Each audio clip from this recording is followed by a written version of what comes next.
Hello, today we're going to talk about biting. Biting is probably the most dangerous thing that a horse can do. Rearing up is obviously also very dangerous, and they're very connected. This horse is an extreme case. I'm showing you this, it's very painful to watch, but it shows how if it's allowed to continue, a horse can develop this biting habit to really get quite dangerous. This is, he's at least 4 as a stallion. I'm not exactly sure how old he is. He might be a bit older than that.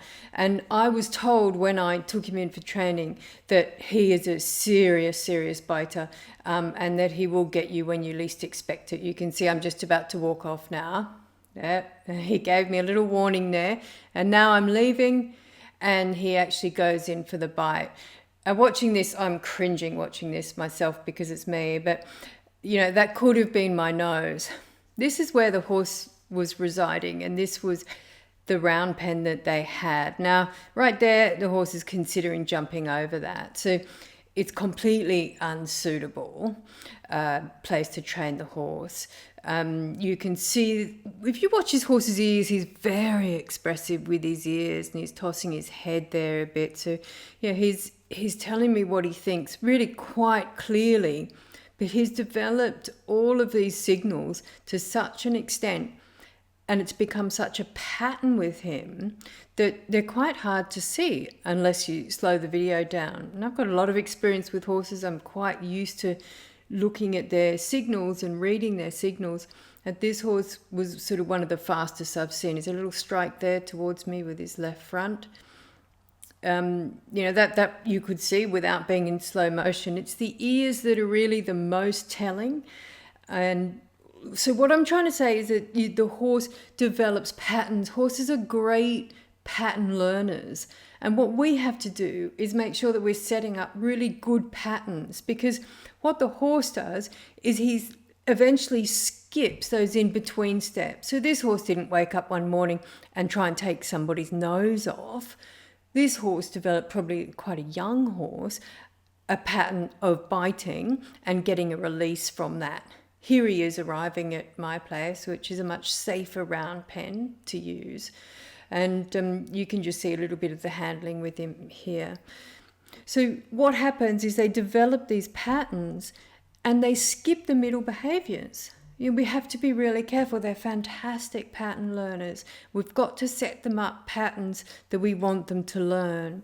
So early on with this horse, it should have been recognized that X, Y, and Z happens, and it all had something to do with the rope.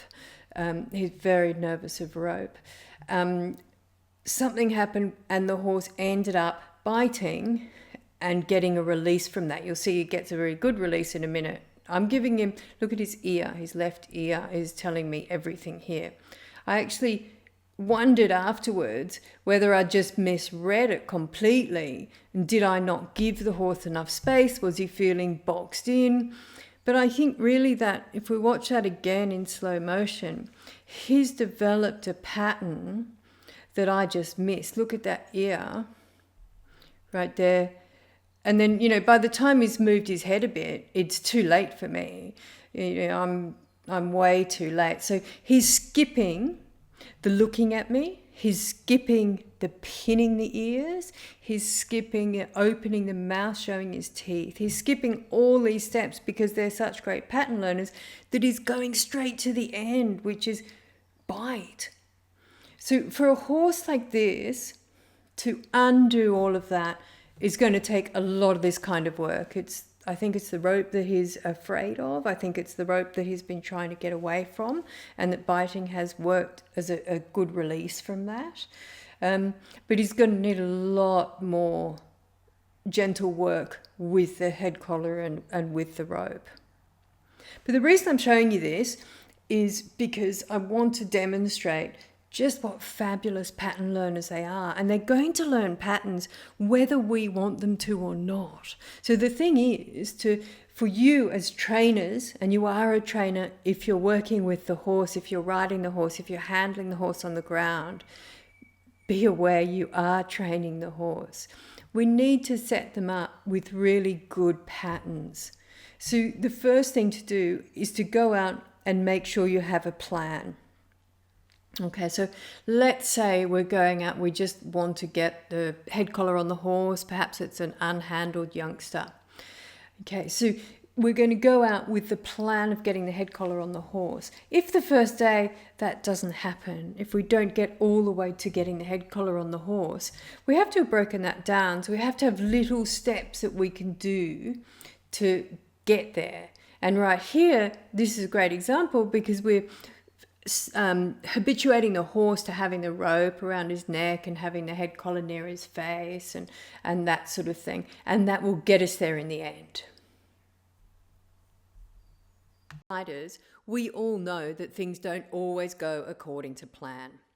But having a plan, a system, a program that follows a step-by-step process is no doubt the best way to really make a difference with your riding, training, and your horse's performance, not to mention your relationship with your horse. Whether you're planning on competing, trail riding, or simply having a great relationship with your horse on the ground, then you need regular, structured lessons, each with an aim and a clearly defined, achievable outcome. The Can-Do Equine online training system is exactly this. Not only do the lessons build on one another, giving you a solid foundation, but I carefully discuss possible problems. It's not all perfection and pretty pictures, it's real life. It's always nice to have a trainer or a coach standing in the middle of the arena, but few of us can afford such a luxury on a regular basis.